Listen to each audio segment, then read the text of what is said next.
Sir, आपको सरकार के द्वारा SC/ST आयोग का सदस्य नियुक्त होने पर जट मुजड़ा में आज आपका स्वागत कार्यक्रम रखा गया है। आप क्या संदेश आप मुजड़ा वासियों को देंगे? सबसे पहले तो धन्यवाद आपका और जट मुजड़ा गांव के सभी वासियों का कि यहाँ पर मुझे जो एक कार्यक्रम किया गया और इतना ज़ोरदार स्वागत किया गया है, तो उसके लिए सबसे पहले धन्यवाद देना चाहता हूँ। दूसरा, जो भी आपने सवाल पूछा, क्योंकि माननीय योगी जी ने, राज्यपाल जी ने और भाजपा के प्रदेश अध्यक्ष जी ने जो मुझे जिम्मेदारी सौंपी है, मैं संगठन में क्षेत्रीय उपाध्यक्ष के नाते भी काम करता था। कहीं ना कहीं पार्टी ने मुझ पर विश्वास किया और मुझे SC/ST आयोग में मेंबर के रूप में चुना है। तो सबसे पहले तो मैं अपने शीर्ष नेता का धन्यवाद करता हूँ।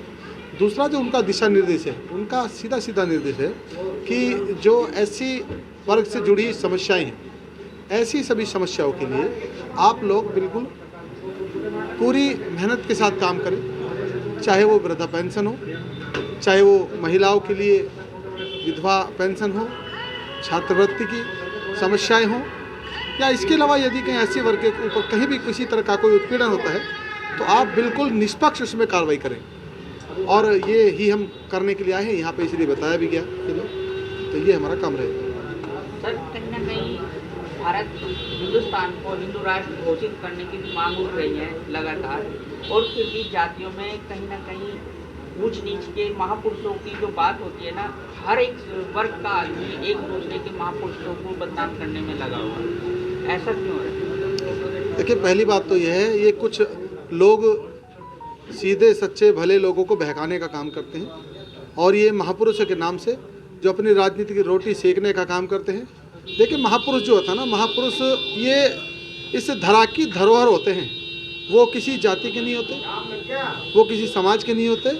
महापुरुष होते हैं जो सूर्य होता है जिस प्रकार, इस प्रकार महापुरुष होते हैं। वो अपनी रोशनी सबको देते हैं, परंतु उसको भी लोग बांटने का काम करते हैं। अब मैं देखता हूँ बाबा साहब को भी लोगों ने एक पंथ में, एक जाति में बांट लिया है, या और बहुत सारे महापुरुष हैं, परंतु उन्होंने सबके लिए काम किया। ऐसे ही महापुरुषों के साथ तो भेदभाव नहीं किया जाना चाहिए, महापुरुष सबके।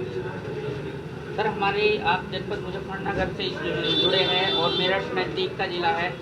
हमारे यहाँ स्वामी कल्याण देव जी जो 300 पुलिस अपनी संस्था बना चुके हैं, उनको हमारे मुजफ्फरनगर सांसद भी और अन्य कई सांसदों ने सांसद में मांग उठाई है कि उनको भारत रत्न दिया जाना चाहिए। ऐसे शिक्षाविद के लिए आप क्या कहेंगे जिन्होंने क्षेत्र में चंदा इकट्ठा करके संस्थाओं को बनाया है? देखिए, ऐसा कोई भी, जैसे सरकार ने हमारी पहले भी किया है, बहुत सारे ऐसे लोगों को और ये पुरस्कार दिए हैं, और सरकार इसकी सब चिंता करती है।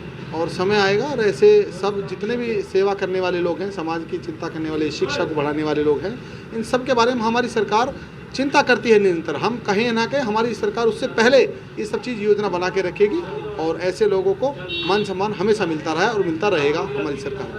सर, आप SC/ST आयोग के सदस्य हैं, तो लोगों को क्या संदेश अपने विभाग का देना चाहेंगे? मैं यही कहना चाहता हूँ, मिलजुल कर रहो, किसी के ऊपर झूठे मुकदमे भी ना लगे, और यदि किसी के साथ कोई उत्पीड़न हुआ है तो उसके लिए भी पूरी मेहनत के साथ हम लोग लगेंगे, चाहे वो कितना दबंग हो, कितना मजबूत हो।